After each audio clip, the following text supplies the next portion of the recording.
ஆசிரியர் நண்பர்கள் அனைவருக்கும் வணக்கம். இன்றைக்கு 5ஆம் வகுப்பில் சமூக அறிவியல் பாடப்பிரிவு பருவம் 3ல் முழுவதும் பார்க்க போகிறோம். ஸோ வீடியோவை ஸ்கிப் பண்ணாமல் முழுமையாக பாருங்கள். இம்பார்ட்டன்ட் கீ பாயிண்ட் மட்டும்தான் பார்க்குறோம். ஓகேங்களா? ஸோ அடுத்தது நீங்கள் இன்னும் நம்ம சேனலை சப்ஸ்கிரைப் பண்ணாமல் இருக்கீங்க அப்படின்னா சப்ஸ்கிரைப் பண்ணிக்கோங்க. நம்ம வீடியோஸில் உங்களுக்கு பிடிச்சிருக்கு, ஃபாலோ பண்ணிட்டுருக்கீங்க அப்படின்னா இதற்கான ஆன்லைன் டெஸ்ட்டு, அடுத்து இம்பார்ட்டன்ஸ் வீடியோஸ் எல்லாத்தையுமே நான் சென்ட் பண்ண போகிறேன். ஸோ அதனால் நம்ம இன்னும் ஜாயின் பண்ணாமல் இருக்கீங்க அப்படின்னா நம்மளுடைய மெம்பர்ஷிப்பை ஜாயின் பண்ணிக்கோங்க. ஓகேங்களா? இப்போ ஃபஸ்ட்டு கோட்டைகளும் அரண்மனைகளும். இப்போ கோட்டை தமிழகத்தை பல மன்னர்கள் சிறப்பாக ஆட்சி புரிஞ்சிட்டு இருந்தாங்க. இதில் முக்கியமானவங்க யாருன்னு பார்த்தீங்க அப்படின்னா சேரர், சோழர், பாண்டியர், பல்லவர், நாயக்கர். ஸோ அவங்கள மாதிரியே டச்சு, பிரெஞ்சு, ஆங்கிலேயர்கள் இவங்களும் நமது நாட்டில் நுழைந்து என்ன கட்டியிருக்காங்க, கோட்டைகள் கட்டியிருக்காங்க. இப்போ சோழர்கள், பாண்டியர்கள், நாயக்கர்கள் இவங்க கோட்டை, அரண்மனைகள் எல்லாம் கட்டியிருக்காங்க. யார் யாருங்க? சோழர், பாண்டியர், நாயக்கர்கள் இவங்க எல்லாருமே தமிழகத்தில் கோட்டைகளையும் அரண்மனையையும் கட்டியிருக்காங்க. அதே மாதிரி டச்சுக்காரர்கள், பிரெஞ்சுக்காரர்கள், ஆங்கிலேயர்கள் இவங்களும் அயல்நாட்டிலேருந்து நமக்கு கோட்டைகள் தமிழ்நாட்டில் கட்டியிருக்காங்க. அதுக்கு அடுத்தது இன்றும் இதெல்லாம் நினைவு சின்னங்களாக இருக்குது. இந்த நினைவு சின்னங்களில் ஃபஸ்ட்டு பார்த்திங்கன்னா வேலூர் கோட்டை. வேலூர் கோட்டையை வேலூரில் விஜயநகர மன்னரால் 16ஆம் நூற்றாண்டு கட்டப்பட்டது. ஞாபகம் வச்சுக்கோங்க. வேலூரில் விஜயநகர் மன்னரால் 16ஆம் நூற்றாண்டு கட்டப்பட்டது தான் இந்த வேலூர் கோட்டை. இது வலுவான கோட்டை. ஆழமான அகலமான அகழி இருக்கும். இந்த அகழியில் என்ன இருக்குன்னா ஆயிரக்கணக்கான முதலைகள் இருந்துட்டு இருந்தது. எதுக்காக அப்படின்னு பார்த்தீங்கன்னா படையெடுத்து வரவங்கள்ட்ட இருந்து கோட்டையை மீட்கிறதுக்காக முதலைகளை இந்த அகழியில் போட்டு வச்சுருந்தாங்க. அடுத்தது வேலூர் கோட்டை இராணுவ கட்டடக்கலைக்கு சிறந்த எடுத்துக்காட்டு. வேலூர் கோட்டை எதுக்கு எடுத்துக்காட்டு? இராணுவ கட்டடக்கலைக்கு சிறந்த எடுத்துக்காட்டு. இது இரட்டை கோட்டைகளாக உருவாக்கப்பட்டது. இந்த கோட்டை இரட்டை கோட்டையாக உருவாக்கப்பட்டது. 1799 திப்பு சுல்தான் குடும்பத்தை ஆங்கிலேயர்கள் இங்கே சிறை வச்சுருந்தாங்க. அடுத்தது 1806 வேலூர் கோட்டையில் ஆங்கிலேயர்களுக்கு எதிரான முதல் கிளர்ச்சி நடைபெற்றது. ஸோ அப்போ வேலூர் கோட்டை அப்படின்னா மைண்டில் நீங்கள் என்ன வச்சுருக்கணும்னா 16ஆம் நூற்றாண்டு வேலூரில் விஜயநகர் மன்னர் இந்த கோட்டையை கட்டினார். அடுத்தது ஆழமான அகலமான ஒரு பெரிய அகழி இருக்குது. இந்த அகழியில் ஆயிரக்கணக்கான முதலைகள் இருந்தது. இந்த முதலைகள் ஏன் இருந்தது அப்படின்னா கோட்டையை எதிரி நாட்டிடமிருந்து காப்பாற்றுவதற்காக முதலைகள் இருந்தது. அடுத்தது இது எதற்கு சிறந்த எடுத்துக்காட்டுனா இராணுவ கட்டடக்கலைக்கு ஒரு சிறந்த எடுத்துக்காட்டு. இரட்டை கோட்டைகளாக இருந்தது. 1799 திப்பு சுல்தான் குடும்பத்தை ஆங்கிலேயர்கள் இங்கே சிறை வச்சுருந்தாங்க. அடுத்து 1806 முதல் கிளர்ச்சி போர் ஏற்பட்டது எங்கன்னா வேலூர் கோட்டையில் ஆங்கிலேயர்களுக்கு எதிராக. இவ்வளோதான் வேலூர் கோட்டை. அடுத்தது பார்த்தீங்க அப்படின்னா இப்போ இந்த வேலூர் கோட்டையில் புகழ்பெற்ற இடம் எது எதுன்னு பார்த்தீங்கன்னா ஜலகண்டேஸ்வரர் கோவில், தேவாலயம், மசூதி, அருங்காட்சியகம், அரசு அலுவலகங்கள். அடுத்து முக்கியமான 5 மஹால்கள்: ஹைதர் மஹால், திப்பு மஹால், பேகம் மஹால், கண்டி மஹால், பாதுஷா மஹால். ஹைதர், திப்பு, பேகம், கண்டி, பாதுஷா. அடுத்து திண்டுக்கல் கோட்டை. இப்போ திண்டுக்கல் கோட்டை பொறுத்த வரைக்கும் இது 17ஆம் நூற்றாண்டு திண்டுக்கல்லில் தான் இருக்குது. இது திண்டுக்கல் மலைக்கோட்டை அப்படின்னு சொல்லுவாங்க. 18ஆம் நூற்றாண்டில் இந்த திண்டுக்கல் கோட்டை யாருடைய கட்டுப்பாட்டில் வந்துருச்சுன்னா மைசூர் அரசினுடைய கட்டுப்பாட்டில் வந்துருச்சு. இப்போ மைசூர் அரசின் படையெடுப்பிலிருந்து தங்கள் நாட்டை காக்கும் பொருட்டு தான் மதுரை நாயக்கர்கள் இந்த திண்டுக்கல் கோட்டையை கட்டிகிட்டு இருந்தாங்க. ஸோ இந்த கோட்டை இப்பொழுது இந்திய தொல்பொருள் ஆய்வு நிறுவனம் பராமரிச்சிட்ருக்கு. இதில் ஃபேமஸ் என்னன்னு பார்த்தீங்கன்னா கனரக பீரங்கிகளை தாங்கும் வகையில் கோட்டை இரட்டை சுவர்களால் பலப்படுத்தப்பட்டுள்ளது. ஸோ அப்போ திண்டுக்கல் கோட்டைன்றது திண்டுக்கல்லில் 17ஆம் நூற்றாண்டில் மதுரை நாயக்கர்களால் கட்டப்பட்டது. ஸோ இந்த மதுரை எதற்காக இதை கட்டினாங்க அப்படின்னா, மைசூர் அரசினிடமிருந்து தன்னை காப்பாற்றிக் கொள்வதற்காக. இருந்தாலுமே 18ஆம் நூற்றாண்டில் இந்த மைசூர் அரசு வந்து அதனுடைய கட்டுப்பாட்டில் கொண்டுட்டு வந்துருச்சு. இப்பொழுது வந்து பார்த்திங்கன்னா இந்த இந்திய தொல்பொருள் ஆய்வு நிறுவனம் தான் இதை பராமரிச்சிட்ருக்கு. இதனுடைய ஸ்பெஷாலிட்டி அப்படின்னு பார்த்திங்கன்னா, கனரக பீரங்கிகளை கொண்டு தாக்கினா கூட கோட்டை வந்து எந்த பாதிப்பு ஏற்படாத அளவுக்கு இரட்டை சுவர்களால் பலப்படுத்தப்பட்டிருக்கும் அப்படின்னு சொல்லியிருக்காங்க. அடுத்தது ஆங்கிலேயர்கள் முதல்ல கட்டிய கோட்டை எதுன்னு பார்த்தீங்கன்னா புனித ஜார்ஜ் கோட்டை. இது வந்து எங்கே இருக்குது அப்படின்னா சென்னையில் இருக்குது. இன்றைக்கு வந்து பார்த்திங்கன்னா மாநில தலைமை செயலகமாக இருக்குது. புனித ஜார்ஜ் கோட்டை முக்கியமானது. ஆங்கிலேயர்கள் முதல்ல கட்டின கோட்டை இந்தியாவில் எது அப்படின்னு பார்த்தீங்கன்னா புனித ஜார்ஜ் கோட்டை. இது எங்கே இருக்குன்னா சென்னையில் இருக்குது. இன்றைக்கு வந்து பார்த்திங்கன்னா இந்த கோட்டை மாநில தலைமை செயலகமாக செயல்பட்டுருக்கு. அடுத்தது திருமயம் கோட்டை. இப்போ திருமயம் கோட்டை எங்கே இருக்குது? புதுக்கோட்டையில் இருக்குது. இது மிகப்பெரிய கல்வெட்டுகளை கொண்டிருக்கு. இந்த திருமயம் கோட்டைக்கு ஊமையன் கோட்டை அப்படின்ற ஒரு பெயர் இருக்குது. திருமயம் கோட்டைக்கு என்ன பெயர் இருக்குது? ஊமையன் கோட்டை. இது எங்கே இருக்குது? புதுக்கோட்டையில் இருக்குது. திருமயம் கோட்டையில் மிகப்பெரிய பாறை கல்வெட்டு இருக்குது. அடுத்து டச்சுக்காரர்கள் வந்து வணிக நோக்கத்துக்காக கட்டப்பட்ட ஒரு அற்புதமான கோட்டை தான் சதுரங்க பட்டினம் கோட்டை. இது எங்கே இருக்குன்னா செங்கல்பட்டில் இருக்குது. டச்சுக்காரர்கள் வணிக நோக்கத்துக்காக கட்டப்பட்ட கோட்டை சதுரங்கப்பட்டினம், இது செங்கல்பட்டில் இருக்குது. அப்போ புனித ஜார்ஜ் கோட்டை யார் கட்டினது? ஆங்கிலேயர்கள். டச்சுக்காரர்கள் வந்து கட்டின கோட்டை எது? சதுரங்கப்பட்டினம். இது எங்கே இருக்குது? செங்கல்பட்டில்.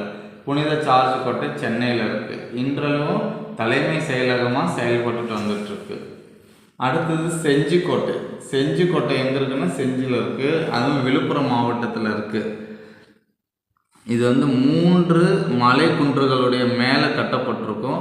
மொத்தம் வந்து 13 கிலோமீட்டர் நீளம் உள்ள இந்த கோட்டை சுவர்கள் 3 மலை குன்றையும் ஒன்றாக இணைக்குது. 800 அடி உயரம், 80 அடி அகலம் கொண்டது. ஞாபகம் வச்சுக்கோங்க. செஞ்சிக்கோட்டை வந்து விழுப்புரத்தில் இருக்குது. மொத்தம் வந்து 3 மலை குன்றுகளை இணைக்குது. கொஸ்டின் கேட்கலாம், 3 மலை குன்றுகளை இணைக்கும் கோட்டை எது? செஞ்சிக்கோட்டை. இது எங்கே இருக்குது? விழுப்புரத்தில் இருக்குது. மொத்தம் எத்தனை கிலோமீட்டரில் இருக்குது? 13 கிலோமீட்டர் நீளமுள்ள கோட்டை சுவர்கள். இது வந்து 3 மலை குன்றுகளையும் இணைக்குது. 800 அடி உயரம், 80 அடி அகலம் கொண்டிருக்கும். இப்போ இதில் சிறப்பு அம்சம் அப்படின்னு பார்த்தீங்கன்னா, இதில் திருமண மண்டபம், கோவில், ஆணைக்குளம், களஞ்சியம், கண்காணிப்பு கோபுரம், இது எல்லாமே இருக்குது. அடுத்து தரங்கம்பாடி கோட்டை. இப்போ தரங்கம்பாடி கோட்டை அப்படின்னா டேனிஷ் கோட்டை, ஞாபகம் வச்சுக்கோங்க. தரங்கம்பாடி கோட்டைனா டேனிஷ் கோட்டை அப்படின்னு அழைக்கிறோம். ஸோ இது எங்கே இருக்குன்னா வங்காள விரிகுடாவுடைய கரையில் இருக்குது. வங்காள விரிகுடாவின் கரையில் அமைந்துள்ள கோட்டை எது? டேனிஷ் கோட்டை என்கின்ற தரங்கம்பாடி கோட்டை. அடுத்தது இந்த கோட்டை வந்து சரிவக வடிவத்தில் இருக்கும். இடது புறத்தில் 3 அறைகளை கொண்டிருக்கும். மைய பகுதியில் 4 குவி மாடங்கள் உள்ளன. மண்டபத்துடைய மையத்தூண் தான் இதனுடைய முழு எடையையும் தாங்குது. எதனுடைய முழு எடையையும் தாங்குது? குவி மாடங்களுடைய முழு எடையையும் தாங்குது. அப்போ தரங்கம்பாடி கோட்டைனா டேனிஷ் கோட்டை, வங்காள விரிகுடா கரையில் இருக்குது, சரிவக வடிவத்தில் இருக்குது. இடதுபுறத்தில் 3 அறைகள் இருக்குது. மையப்பகுதியில் 4 குவி மாடம் இருக்குது. இந்த குவி மாடங்களுடைய மொத்த எடையையும் எது தாங்குதுன்னா மண்டபத்தின் மைய தூண் தான் தாங்கிட்டு இருக்கு. அடுத்தது திருமலை நாயக்கர் அரண்மனை. இப்போ இந்த திருமலை நாயக்கர் அரண்மனை வந்து 17ஆம் நூற்றாண்டில் கட்டப்பட்ட ஒரு கலைநயம் மிக்க அரண்மனை. கேட்பாங்க, 17ஆம் நூற்றாண்டில் கட்டப்பட்ட கலைநயம் மிக்க அரண்மனை எது? திருமலை நாயக்கர் அரண்மனை. இது எங்கு கட்டப்பட்டிருக்காங்க? மதுரையில் கட்டப்பட்டிருக்காங்க. தென்னிந்தியாவில் மிகவும் புகழ்பெற்ற அரண்மனையில் இதுவும் ஒன்று. அடுத்தது இதனுடைய சிறப்பு அம்சம் அப்படின்னு பார்த்தீங்கன்னா, இங்கே மாபெரும் தூண்கள் இருக்கும். இங்கே பாருங்கள், மாபெரும் தூண்கள் இருக்கும். இதுதான் வந்து திருமலை நாயக்கருடைய அரண்மனையினுடைய ஃபேமஸானது. அடுத்தது முற்றமும் நடன மண்டபமும் இங்கே இருக்குது. அடுத்து தொல் அருங்காட்சியகம் இந்த அரண்மனை இருக்குது. அப்போ தொல்பொருள் அருங்காட்சியகம், முற்றம், நடன மண்டபம் இது எல்லாமே இந்த அரண்மனையில் இருக்குது. இது எப்போ கட்டினாங்கன்னா 17ஆம் நூற்றாண்டு. யார் கட்டினார் அப்படின்னு பார்த்தீங்கன்னா திருமலை நாயக்கர். அடுத்தது இது எங்கே கட்டியிருக்காங்க? மதுரையில் கட்டியிருக்காங்க. அடுத்து நாயக்கர் அரச மரபை சார்ந்த ராணி மங்கம்மாள். நாயக்கர் அரச மரபை சார்ந்த ராணி மங்கம்மாள் வந்து கோடைகால இல்லமாக தமுக்கம் அரண்மனை திகழ்ந்தது. இந்த தமுக்கம் அரண்மனை எதற்காக கட்டினாங்க? ராணி மங்கம்மாளுடைய கோடைகால இல்லத்திற்காக. இது எங்கே கட்டியிருக்காங்க? மதுரையில். தமுக்கம் அரண்மனை, ராணி மங்கம்மாள், மதுரை. அடுத்தது ஊட்டியில்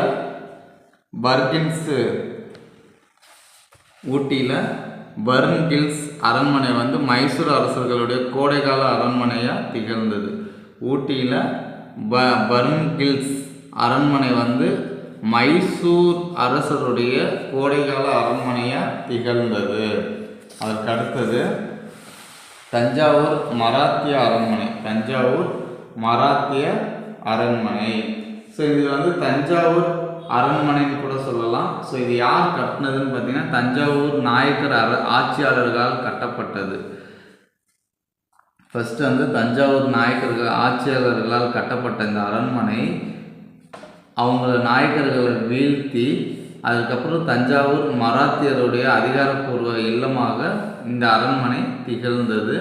ஸோ இதில் வந்து 3 தனித்தனி பார்வை இடங்கள் இருக்கும். என்னென்னு பார்த்தீங்கன்னா அரண்மனை, கலைக்கூடம், கையெழுத்து பிரதி, நூலகம்.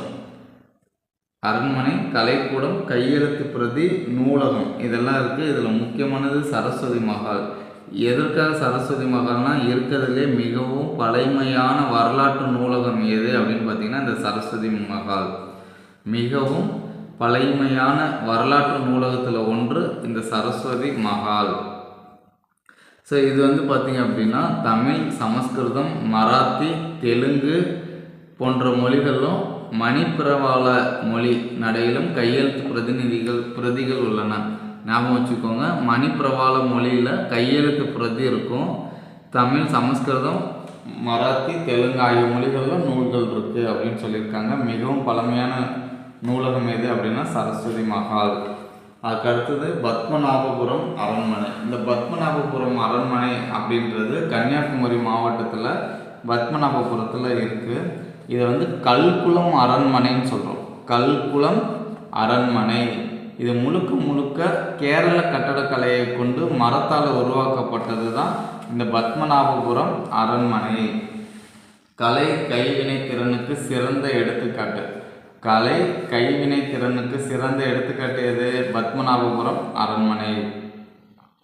இந்த பத்மநாபபுரம் அரண்மனை வந்து யார் கட்டினார்னா கன்னியாகுமரியில் திருவாங்கூர் ஆட்சியாளரால் கட்டப்பட்டது.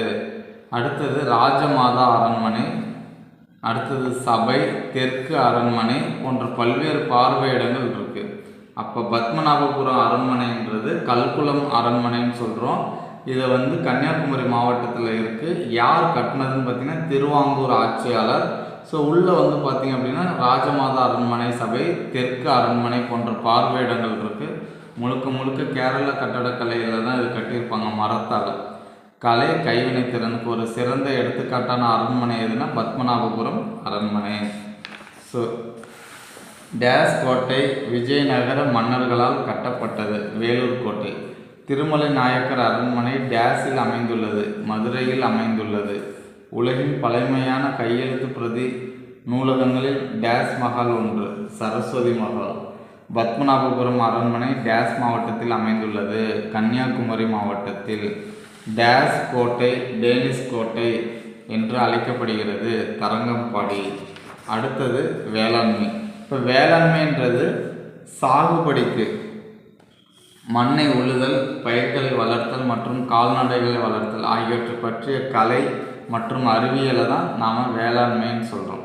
இப்போ வேளாண்மைனா மண்ணை உழுறது, அடுத்து பயிர்களை வளர்த்தல், கால்நடைகளை வளர்த்தல். ஸோ விவசாயம்ன்றது மனித நாகரிகத்தினுடைய வளர்ச்சிக்கும் வழிவகுக்குது. மனித நாகரிகத்தின் வளர்ச்சிக்கு வழிவகுப்பது எது? விவசாயம். ஞாபகம் வச்சுக்கோங்க, மனித நாகரிகத்தின் வளர்ச்சிக்கு வழிவகுப்பது விவசாயம். அடுத்தது தேசிய வருமானத்தில் 1/3 எதுலேருந்து கிடைக்குதுன்னா விவசாயத்திலிருந்து தான் கிடைக்குது. தேசிய வருமானத்தில் 1/3 விவசாயத்திலிருந்து தான் இந்தியாவுக்கு கிடைக்குது. ஸோ இந்த வேளாண் வளர்ச்சின்றது நாட்டின் பொருளாதாரத்தின் முக்கிய பங்கு வகிக்கிறது. அடுத்து முக்கியமானது, இந்தியான்றது விவசாயிகளின் நிலம் என்று அழைக்கப்படுகிறது. இந்தியாவை என்னன்னு சொல்கிறோம்? விவசாயிகளின் நிலம் அப்படின்னு சொல்கிறோம். அடுத்தது, விவசாயம் இந்திய பொருளாதாரத்தினுடைய முதுகெலும்பு. இந்திய பொருளாதாரத்தின் முதுகெலும்பாக விளங்குவது எது? விவசாயம். விவசாயிகளின் நிலம் என்று அழைக்கப்படும் நாடு எது? இந்தியா. தேசிய வருமானத்தில் 1/3 எதிலிருந்து கிடைக்கிறது? விவசாயத்திலிருந்து கிடைக்கிறது. இன்னும் கொஸ்டின்ஸ் ஈஸியாக இருக்கும், ஆனால் அண்டர்ஸ்டாண்ட் பண்ணும்போது நமக்கு டிஃபிகல்ட்டாக இருக்கும் சாய்ஸில். ஸோ நல்லா பார்த்துக்கோங்க. 1 ஹெக்டேருக்கும் குறைவான நிலத்தில் பயிரிடும் விவசாயிகள் தான் குறு விவசாயிகள். 1 ஹெக்டேருக்கும் குறைவான நிலத்தில் பயிரிடும் விவசாயிகள் யார்? குறு விவசாயிகள். அடுத்து வேளாண்மை உடைய வகைகள். அதில் முதல் பார்த்திங்க அப்படின்னா தன்னிறைவு வேளாண்மை. இந்த தன்னிறைவு வேளாண்மைன்றது இதில் வரக்கூடிய முழு உற்பத்தியும் குடும்ப நுகர்வுக்கு மட்டுமே பயன்படுத்தப்படும். முழு உற்பத்தியும் குடும்ப நுகர்வுக்கு மட்டும்தான் பயன்படுத்தப்படும். ஸோ இது சிறு குறு விவசாயிகள் துண்டு துண்டாக சிறிய நிலங்களில் மேற்கொள்ளப்படுவது. இந்த விவசாய முறை பழமையானது, தொன்மையானது அப்படின்னு சொல்கிறாங்க. ஸோ அப்போ இருக்கக்கூடிய விவசாயம் வேளாண்மையில் மிகவும் பழமையானது எது? தன்னிறைவு வேளாண்மை. இது முழுக்க முழுக்க குடும்ப நுகர்வுக்கு தான் பயன்படுத்துகிறோம். அடுத்தது வணிக வேளாண்மை. வணிக வேளாண்மை மட்டும் பார்த்திங்க அப்படின்னா நவீன கருவி தொழில்நுட்பங்களை வச்சு தான் வணிக வேளாண்மை மேற்கொள்கிறாங்க. அடுத்து தோட்ட வேளாண்மை. தோட்ட வேளாண்மைனா ஒரு தோட்ட பண்ணையில் ஒரே ஒரு பணப்பயிர் விற்பனைக்காக, ஒற்றை பணப்பயிர் விற்பனைக்காக வளர்க்கப்படுவது தான் தோட்ட வேளாண்மை. தோட்ட வேளாண்மை. இப்போ பணப்பயிர் எது எது? தேயிலை, காஃபி, ரப்பர் கேட்பாங்க. பணப்பயிருக்கு எடுத்துக்காட்டு தேயிலை, காஃபி, ரப்பர். கலப்பு வேளாண்மைனா வேளாண்மையோட விலங்குகளையும் வளர்ப்பது தான் கலப்பு வேளாண்மை அப்படின்னு சொல்கிறோம். கலப்பு விவசாயத்தில் ஈடுபடும் விவசாயிகள் பொருளாதார ரீதியாக மேம்பாடு அடைந்தவர்களாக உள்ளனர். அடுத்து விவசாயிகளுடைய விளைபொருட்களை விவசாயிகளிடமிருந்து நியாயமான விலையில் நேரடியாக வாங்கக்கூடிய ஒரு நிறுவனம் எதுனா இந்திய உணவு கழகம். விவசாய விளைபொருட்களை விவசாயிகளிடமிருந்து நியாயமான விலையில் நேரடியாக வாங்கக்கூடிய ஒரு நிறுவனம் இந்திய உணவு கழகம். அடுத்தது, விவசாயிகளுக்கும் நுகர்வோருக்கும் இடையில் உள்ள இந்த இடைத்தரகர்களை நீக்கி விவசாயிகள் பலன் பெற தமிழக அரசு கொண்டு வந்தது தான் உழவர் சந்தை. என்னதுங்க? உழவர் சந்தை. அடுத்தது நீர்வளம். நீர்வளத்தை பொறுத்தவரைக்கும் முக்கியமானது, தமிழகத்தில் பெரும்பாலான நதிகள் பருவகால நதிகள் தான். ஆனால் தாமிரபரணி மட்டும்தான் வற்றாத நதி. ஞாபகம் வச்சுக்கோங்க. தமிழ்நாட்டில் வற்றாத நதி எதுன்னு கேட்டால் தாமிரபரணி. இது வடகிழக்கு மற்றும் தென்மேற்கு பருவமழை மூலம் தேவையான தண்ணீரை தமிழகம் பெறுகிறது. அடுத்தது, விவசாயம்ன்றது நிலத்தடி நீரை சார்ந்து தான் நடைபெற்றுருக்கு இன்றளவும். இந்த நிலத்தடி நீரை தன்மையை கண்காணிச்சுட்டு வர்றது எதுன்னு பார்த்தீங்கன்னா மத்திய நிலத்தடி நீர் வாரியம். ஸோ அப்போ இதில் பார்த்தீங்கன்னா வற்றாத நதி தமிழ்நாட்டில் எதுனா தாமிரபரணி. ஸோ விவசாயம் பெரும்பாலும் எந்த நீரை பேஸ் பண்ணி நடைபெறுதுன்னு பார்த்தீங்கன்னா நிலத்தடி நீரை. இந்த நிலத்தடி நீரை கண்காணிக்கக்கூடிய ஒரு நிறுவனம் எதுனா மத்திய நிலத்தடி நீர் வாரியம். நீர் பாசனத்தை பொறுத்த வரைக்கும் கிணற்று பாசனம், கால்வாய் பாசனம், தெளிப்பு நீர் பாசனம், சொட்டு பாசனம். இந்த கிணற்று பாசனம் ஒரு மலிவான பாசன முறை. இது பல தலைமுறைகளாக கிணற்று பாசனம் இருந்துகிட்ருக்கு. அடுத்தது கால்வாய் பாசனம். ஸோ இப்போ கால்வாய் பாசனம்ன்றது பார்த்திங்கன்னா வட இந்தியாவில் உள்ள பெரும்பாலான கால்வாய்கள் நீர் வற்றாமல் இருக்கும். ஸோ பார்த்திங்க அப்படின்னா உத்தரப்பிரதேசம், பஞ்சாப், ஹரியானா, ராஜஸ்தான், பீகார். ஸோ இது எல்லாமே கால்வாய் பாசனத்துக்கு ஒரு எடுத்துக்காட்டு. ஸோ அதை நம்பி தான் இவங்க அதிகம் பயிரிடுறாங்க, விவசாயத்தை நடத்துகிறாங்க. அடுத்து முக்கியமானது பசுமை புரட்சி. பசுமை புரட்சி அப்படின்னா புதிய வகை விதைகள், பூச்சிக்கொல்லிகள், விவசாய முறைகளை பயன்படுத்தி பயிர் உற்பத்தியில் மகசூல் அதிகரிக்க கொண்டு வந்த ஒரு செயல்முறை தான் பசுமை புரட்சி. ஞாபகம் வச்சுக்கோங்க. புதிய புதிய வகை விதைகள், பூச்சிக்கொல்லிகள், விவசாய முறைகளை பயன்படுத்தி எதை அதிகரிக்கணும்? மகசூல், பயிர் உற்பத்தியில் மகசூலை அதிகரிக்கிறதுக்கு கொண்டு வந்த ஒரு முறை தான் பசுமை புரட்சி. இந்த பசுமை புரட்சியினுடைய தந்தை யாருன்னு பார்த்தீங்கன்னா எம்.எஸ். சுவாமிநாதன். தமிழ்நாட்டை சேர்ந்தவர் இவர். எம்.எஸ். சுவாமிநாதன் இந்தியாவின் பசுமை புரட்சியின் தந்தை அப்படின்னு அழைக்கிறாங்க. அப்போ பசுமை புரட்சியினுடைய தந்தை என அழைக்கப்படுபவர் யார்? எம்.எஸ். சுவாமிநாதன். அடுத்தது தெளிப்பு நீர் பாசனம்னா மழைப்பொழிவு மாதிரி இந்த மாதிரி இருக்கும். அடுத்து சொட்டு நீர் பாசனம்னா நுண் பாசன முறை அப்படின்னு சொல்கிறோம். சொட்டு நீர் பாசனம்னா நுண் பாசன முறை. இது நீர் மண்ணின் ஊட்டச்சத்துக்களை சேமிக்கும் ஆற்றலை கொண்டது. நீர் ஆவியாவதை குறைக்குது. அடுத்தது கால்நடை வளர்ப்பு அப்படின்றது வேளாண்மையுடைய ஒரு பிரிவு. கால்நடை வளர்ப்பும் எதனுடைய ஒரு பிரிவு? வேளாண்மையின் ஒரு பிரிவு. இறைச்சி, உரோமம், பால், முட்டை, பிற பொருள்களுக்காக விலங்குகள் வளர்க்கிறோம். அடுத்து தோட்டக்கலை அப்படின்றது பழங்கள், காய்கறிகள், பூக்கள், அலங்கார தாவரங்களை வளர்ப்பது பற்றிய கலை அறிவியல் தான் தோட்டக்கலை. பழங்கள், காய்கறிகள், பூக்கள், அலங்கார தாவரங்களை வளர்ப்பது பற்றி ஒரு கலை தான் தோட்டக்கலை. தமிழ்நாட்டில் உள்ள ஒரு முக்கிய பயிர்கள் அப்படின்னு பார்த்தீங்கன்னா நெல். ஏன்னா அரிசி தான் மாநிலத்தினுடைய முக்கிய உணவு, அதனால் அதிகமாக பயிரிடக்கூடியது நெல். அடுத்து அரிசி, மக்காச்சோளம், சோளம், கம்பு, கேழ்வரகு, பருப்பு வகைகள். இதுதான் முக்கிய உணவு பயிர்கள். ஞாபகம் வச்சுக்கோங்க. முக்கிய உணவு பயிர்கள் அரிசி, மக்காச்சோளம், சோளம், கம்பு, கேழ்வரகு, பருப்பு வகை. பருப்பு வகையை பொறுத்த வரைக்கும் கடலை, துவரை, பச்சை, உளுத்தம்பருப்பு, கொள்ளு பயிர். ஸோ இது எல்லாமே முக்கிய உணவு பயிர். பணப்பயிர் ஞாபகம் வச்சுக்கோங்க. நம்ம ஏற்கனவே பார்த்தோம், அதோட கொஞ்சம் எக்ஸ்ட்ரா ஆட் ஆகி வருது. ஏற்கனவே பார்த்தது காஃபி, தேயிலை, ரப்பர் பார்த்தோம். இப்போ தேங்காய், பருத்தி, கரும்பு. ஸோ இதிலேருந்து ஒரு கொஸ்டின் வரும், எண்ணெய் வித்துக்கள். பணப்பயிர் எது? அடுத்து முன்னணி பல பயிர்கள். அப்போ பருத்தி, கரும்பு, எண்ணெய் வித்துக்கள், காஃபி, தேயிலை, ரப்பர், தேங்காய், எள் மற்றும் மிளகாய் ஆகியவை அடங்கும். இதுதான் பணப்பயிர். மாம்பழம், வாழைப்பழம் தமிழ்நாட்டின் முன்னணி பலப்பயிர்கள். மல்லிகை, செவ்வந்திப்பூ, சாமந்திப்பூ மற்றும் ரோஜா ஆகியவை தமிழகத்தில் வளர்க்கக்கூடிய முக்கிய பூ வகைகள். மல்லிகைப்பூ, செவ்வந்திப்பூ, சாமந்திப்பூ, ரோஜாப்பூ. ஞாபகம் வச்சுக்கோங்க. ஸோ இதெல்லாம் நம்ம ஈஸியாக ஞாபகம் வச்சுக்கணும்னு நினைப்போம், ஆனால் மறந்துடுவோம். வேறு எதாவது பூ எக்ஸ்ட்ரா கொடுத்தாலும் கண்டுபிடிக்க முடியாது. பணப்பயிர் அப்படின்னா பருத்தி, கரும்பு, எண்ணெய் வித்து, காஃபி, தேயிலை, ரப்பர், தேங்காய். முன்னணி பல பயிர்னா மாம்பழம், வாழைப்பழம், மல்லிகை, செவ்வந்தி, சாமந்தி, ரோஜா முக்கிய பூ வகைகள். தமிழ்நாட்டினுடைய நெற்களஞ்சியம் எது? தஞ்சாவூர். இந்தியாவின் நெற்களஞ்சியம் அப்படின்னா ஆந்திர பிரதேஷ். இந்தியாவினுடைய நெற்களஞ்சியம் ஆந்திர பிரதேஷ். அடுத்தது தமிழகத்தில் உள்ள கோயம்புத்தூர் மாவட்டத்தில் அதிக அளவில் உற்பத்தி செய்யக்கூடியது எதுங்க? பருத்தி. அப்போ தமிழகத்தில் அதிக அளவு பருத்தி உற்பத்தி செய்யக்கூடிய மாவட்டம் எதுன்னு கேட்டால் கோயம்புத்தூர். இந்த கோயம்புத்தூர் தென்னிந்தியாவின் மான்செஸ்டர் அப்படின்னு சொல்கிறோம். தென்னிந்தியாவின் மான்செஸ்டர் அப்படின்னு சொல்கிறோம். தமிழ்நாட்டினுடைய பருவ பயிர்கள் ஞாபகம் வச்சுக்கோங்க. நவரை, சொர்ணவார், கார், குருவை, சம்பா, தாளடி. இதுதாங்க. அடுத்தது டேஸ் என்பது உற்பத்திக்காக தாவரங்களை வளர்ப்பது, வேளாண்மை.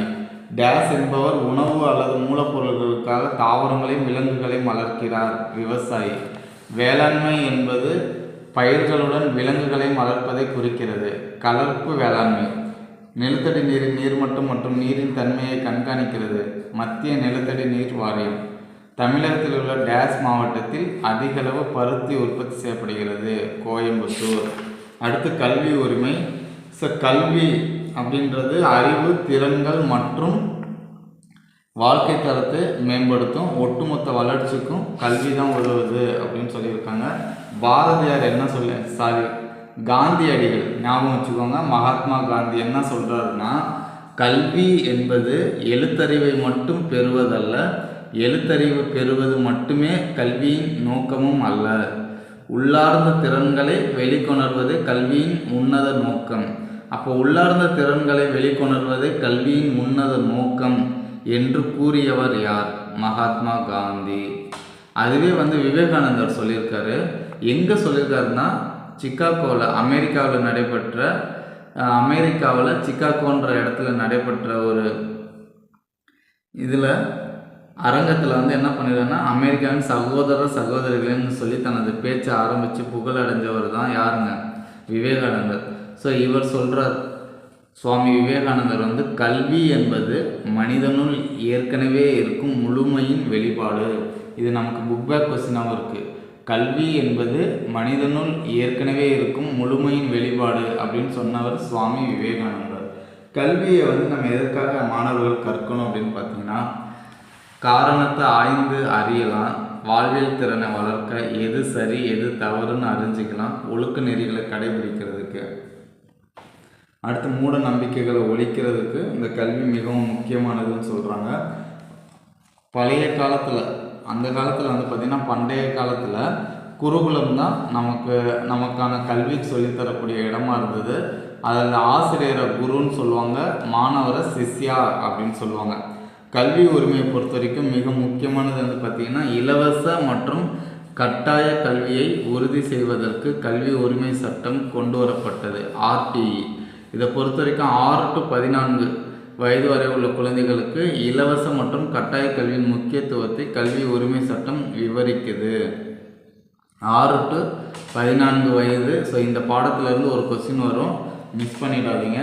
இலவச மற்றும் கட்டாய கல்வியின் முக்கியத்துவத்தை கல்வி உரிமை சட்டம் எப்போ கொண்டுட்டு வந்தது விவரிக்குதுன்னா 2009. சட்டமன்ற பிரிவில் 3 பட்டியல் இருக்குது. எதுனா மத்திய பட்டியல், மாநில பட்டியல், பொது பட்டியல். இந்த 3 பட்டியலில் கல்வின்றது எந்த பட்டியலில் வருதுன்னா பொது பட்டியல். அப்போ சட்டமன்ற பிரிவில் 3 பட்டியல் இருக்குது, மத்திய, மாநில, பொது பட்டியல். ஸோ இந்த 3 பட்டியலில் கல்வின்றது பொது பட்டியலில் இடம்பெற்றிருக்கு. அடுத்தது கல்வி உரிமை சட்டம், இந்த RTE. அனைவரும் கல்வி கற்கணும். அடுத்தது தனியார் பள்ளியில் பொருளாதார ரீதியாக பாதிக்கப்பட்ட குழந்தைகள் கல்வியை தொடர முடியாது இருக்கும் பொழுது தனியார் பள்ளியில் கூட மாணவர்களை சேர்த்துக்கலாம். அதற்கு மொத்தம் பார்த்திங்கன்னா 25% ஒவ்வொரு வருடமும் தனியார் பள்ளியில் ஏழை எளிய மாணவர்களை சேர்த்துக்கணும் அப்படின்னு சொல்லியிருக்காங்க. அடுத்தது 3 ஆண்டுக்கும் பள்ளியின் உள்கட்டமைப்பை மேம்படுத்த வேண்டும். ஒவ்வொரு 3 ஆண்டுக்கும் ஒரு தடவை உள்கட்டமைப்பை மேம்படுத்தணும்னு சொல்கிறாங்க. அடுத்தது மாநிலத்துக்கும் மத்திய அரசுக்கு இடையில் நிதி பகிரப்படும். இந்த 25% மாணவர்கள் தனியார் பள்ளியில் சேர்ந்துருக்கவங்களுக்கு நிதி யார் வழங்குறான்னு பார்த்தீங்கன்னா மாநிலமும் மத்திய அரசும் சேர்ந்து வழங்குது. முக்கியமானது அடுத்தது இந்த தேசிய கல்விக் கொள்கை. இந்த தேசிய கல்விக் கொள்கை முதல்ல 1968 இம்ப்ளிமெண்ட் பண்ணுறாங்க, செயல்படுத்தப்பட்டது. அடுத்து இரண்டாவதாக 1986. இந்த 8 முன்னாடி போட்டு 6 பின்னாடி போட்டாங்க, ஞாபகம் வச்சுக்கோங்க. தேசிய கல்விக் கொள்கைன்றது 1968, ரெண்டாவதாக 1986 இது கொண்டுட்டு வந்தாங்க. அதுக்கு அடுத்தது கல்வி திட்டம். இந்த இலவச மதிய உணவு முதல்ல அறிமுகப்படுத்தினது யாருன்னா காமராஜர். நீங்கள் ஞாபகம் வச்சுக்கோங்க, காமராஜர் தான் மதிய உணவு திட்டத்தை அறிமுகப்படுத்தினது. அடுத்தது SSA, சர்வ சிக்ஷா அபியான் சிஸ்டம் சொல்லுவோம். RTE, right to education. So இது எல்லாமே கல்வியில் முன்னேற்றம் அடைவதற்காக கொண்டு வரப்பட்டது. இந்த அனைவருக்கும் கல்வி இயக்கம் எப்போ தொடங்கப்பட்டது? 2001. இதனுடைய முக்கிய குறிக்கோள் என்னன்னு பார்த்தீங்கன்னா, தொடக்கப்பள்ளியில் சேர்க்கையை அதிகரிக்கணும், 14 வயது வரையான குழந்தைகளுக்கு இலவச மற்றும் கட்டாய கல்வியை பெற செய்தல். 14 வயது வரையான குழந்தைகளுக்கு இலவச மற்றும் கட்டாய கல்வியை பெற செய்தல். அடுத்து கல்வியின் தரத்தை மேம்படுத்தணும். அடுத்து முக்கியமானது, இப்போ SSA ஸ்கீம் வந்தது, RMSA அனைவருக்கும் கல்வி இயக்கம், அனைவருக்கும் இடைநிலை கல்வி திட்டம் அப்படின்னு 2 வந்தது. ஸோ இந்த ரெண்டுமே இணைந்து இன்றைக்கு ஒருங்கிணைந்த பள்ளி கல்வி திட்டமாக செயல்பட்டுருக்கு. புரியுதுங்களா? எதுனா அனைவருக்கும் கல்வி இயக்கம், அனைவருக்கும் இடைநிலை கல்வி திட்டம், ஆசிரியர் கல்வி, இந்த மூன்றுமே இணைந்து ஒருங்கிணைந்த பள்ளி கல்வி திட்டமாக செயல்படுது. அப்போ ஒருங்கிணைந்த பள்ளி கல்வி திட்டம் எது சேர்ந்தது? அனைவருக்கும் கல்வி இயக்கம், அனைவருக்கும் இடைநிலை கல்வி இயக்கம், அடுத்தது ஆசிரியர் கல்வி. சப்போஸ் இது மூன்றும் இணைந்து உருவான கல்வி திட்டம் எதுனா ஒருங்கிணைந்த கல்வி திட்டம், மறந்துடாதீங்க.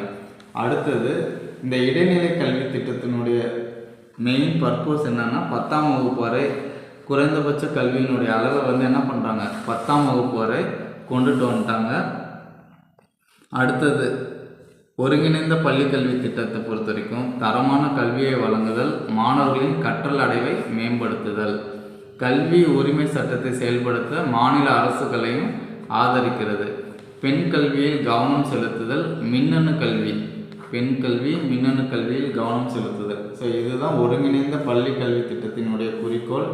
லாஸ்ட் பாயிண்ட்டு, காலை உணவு அந்த மதிய உணவு திட்டத்தை அறிமுகப்படுத்தினது யாருன்னா காமராஜர்னு பார்த்தோம்.